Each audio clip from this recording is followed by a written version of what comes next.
Puis ça m'a vraiment frappé au moment où, quand je devais aller coucher mon garçon, je lui ai donné son bain, la routine du soir, tout ça.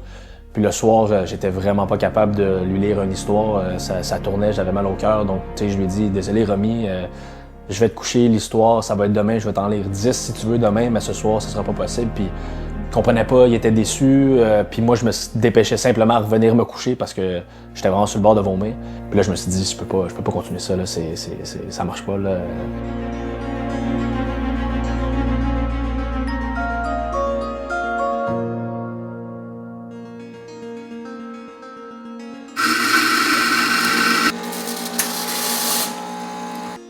Ouais, j'aime bien ça faire ça, c'est mon. Comment dire, ma routine du matin, là, faire mon café, là, ça prend au moins 3-4 minutes. Je me souviens en Espagne, quand je suis allé en Espagne, c'est là que j'ai acheté ma première machine Nespresso. Je pense que ça a été là. Puis après ça, ben l'Espagne, la vie, tu sais, l'après-midi, on va prendre un café, le matin, avec les chums, puis tout. Pas parfait, mais satisfait. Recevoir du monde, puis leur faire des cafés, c'est pas mal une des choses que j'aime le plus. Les premiers symptômes sont arrivés le lendemain du match contre Houston. En fait, toute la journée, j'ai eu l'impression que j'avais de l'eau pris dans l'oreille. En matinée, après avoir pris une douche. Le soir, je me mouche, je me sens un peu étourdi, j'en fais beaucoup plus un cas.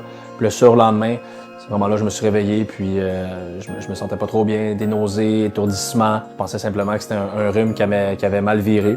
C'est vraiment la première fois que ça m'a frappé pour de vrai. C'est lors du match contre Cincinnati à la maison, durant la deuxième mi-temps. Ça m'a frappé tout d'un coup. L'oreille s'est bouchée, j'ai eu de l'acouphène, puis j'ai commencé à me sentir étourdi. Quatrième changement pour le CF Montréal, c'est Brandon Craig qui va rentrer, va prendre la place de David Bougaille. Attention, parce que j'ai l'impression que Samuel Piette s'est fait mal. Et je crois qu'on se ravise sur le changement à cause de la blessure de Samuel Piette. Je l'ai vu lever le bras. Ouais, il a demandé un changement. Il vient de demander un changement auprès du banc montréalais.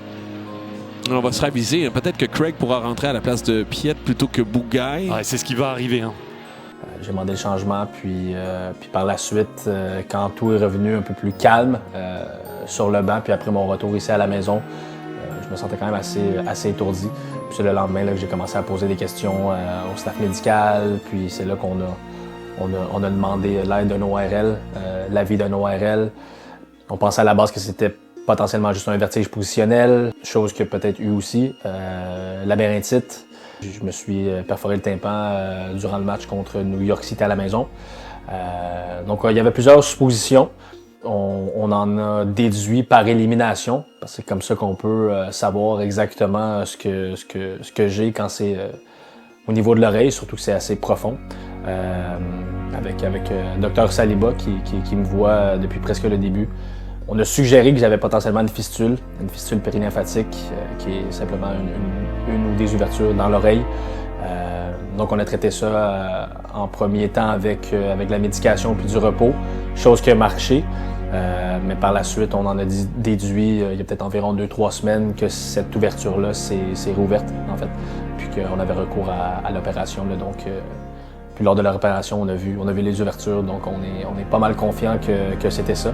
C'est quelque chose qui me frappait à chaque match. Des fois, c'était à la 5e minute, 10e minute d'un match. Mais pour pas pénaliser l'équipe, j'ai tiré ça moi jusqu'à la mi-temps, parce que je sais qu'à la mi-temps, un changement ne compte pas dans les temps de changement, dans le nombre de changements que tu peux faire durant un match. Puis plus tôt que ça me frappait, le plus tôt que je tirais sur la corde, puis le plus que ça m'affectait par après. Donc quand ça me frappait autour de la 10e minute, j'en payais pas mal plus le prix après quand je revenais à la maison, puis le lendemain et aussi le surlendemain. Évidemment, nous, on joue presque tous les samedis. Puis la plupart du temps, on a le dimanche de congé. Puis nous, le dimanche, c'est quand même une journée familiale où on va soit chez des amis, chez de la famille, on fait des trucs, on reste pas ici enfermé dans la maison. Donc j'ai manqué plusieurs dimanches, ce qui était dur parce que tu vois ta conjointe, ton enfant partir puis aller faire des trucs, puis toi t'en fais pas partie. De simplement jouer ici puis d'être collé sur ce même sofa-là, couché à regarder la télé ou regarder mon garçon faire des Legos, je sais qu'il aime ça faire avec moi, ou tout simplement jouer au soccer, chose que je ne peux pas faire. Aller au parc qui est à côté, je laissais ma conjointe aller toute seule là, puis moi je restais ici, soit dans le lit ou sur le sofa. Un certain sentiment de culpabilité, de tout simplement pas être présent puis de pas faire partie de l'activité, de la journée que ta famille passe. Donc c'est des moments que tu manques. Tu es habitué d'être actif puis là tu es simplement collé, couché sur le sofa. C'était assez difficile de ne pas pouvoir faire ou vivre en fait normal. C'est sûr que cette année je l'ai vécu différemment au niveau de mon implication envers le groupe, au niveau du leadership, mon rôle de capitaine, de savoir que oui, tu es présent, tu n'es pas à 100%, puis que tu as peut-être juste 20 minutes, 25 minutes, 30 minutes dans le corps. C'est difficile. Tu te sens un peu coupable envers les autres de dire je suis présent, mais pas à 100%, mais je sais que l'équipe, le staff compte sur moi quand même, mais je sais qu'à un moment donné, je vais devoir sortir. Puis le lendemain des matchs, que ce soit une victoire ou une défaite, je vais pas être là nécessairement pour débriefer, donner mon opinion, avoir des conversations, comment les gars se sont sentis, etc. Parce qu'au final, je suis à la maison, puis je suis cloué au lit. Salut, ça va? Ça va être quoi là, comment? Très très bon sandwich, pas trop loin de chez nous, style vietnamien. Un beau parc en face, le parc Mosun, viens manger ça là quand il fait beau. Le froid s'en vient, fait qu'on en profite pour peut-être un petit dernier sandwich avant que la neige tombe. Là. Mais un bon spot, le monde sont gentils aussi. On se revoit bientôt. On est en vacances, fait qu'on va revenir souvent. Merci à vous autres, salut, merci. J'ai jamais pensé que ça pouvait mettre fin à ma carrière. Par contre, là, en ce moment, j'ai eu l'opération. Ça s'est bien passé. Là, j'ai peut-être pas plus d'inquiétude, mais j'espère avoir de bonnes nouvelles puis de savoir que tout ça réagit bien. Pas avoir de rechute parce que c'est un peu ça le gros questionnement pour moi. C'est OK, on a eu l'opération, on pense que ça s'est bien passé. Est-ce que le médecin va être capable de me dire ça demain matin? Est-ce que ça va être quand je vais retourner au jeu?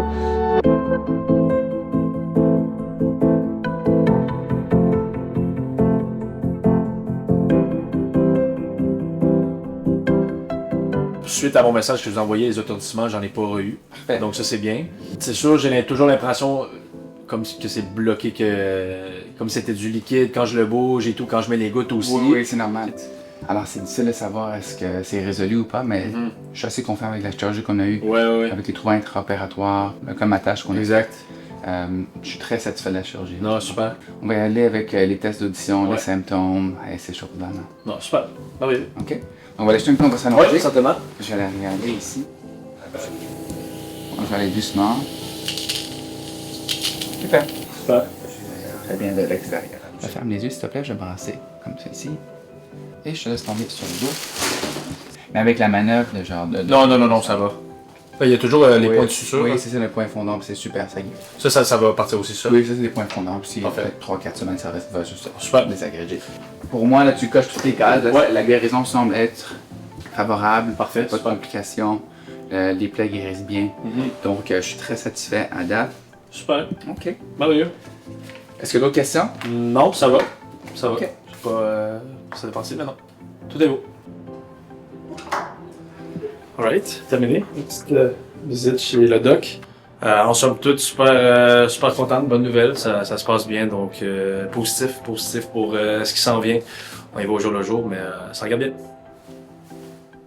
C'est sûr qu'au début, il y a peut-être eu un peu d'incompréhension, dans le sens où, autant de ma part, on savait pas trop c'était quoi. Bon, la réaction a été top, de la part des partisans envers moi, envers ma condition. Quand t'es au stade, puis on nomme le 11 de départ, puis ça arrive à mon nom. Le 11 suisse, number 6, Gabriel Scalia! Ça, c'est un moment, honnêtement, que jamais tu t'y habitues, honnêtement. Là. C'est assez particulier. Quand tu expliques un peu ce que tu as, puis que tu le sais, ce que tu as, puis tu peux l'expliquer, je pense que les gens sont hyper compréhensibles.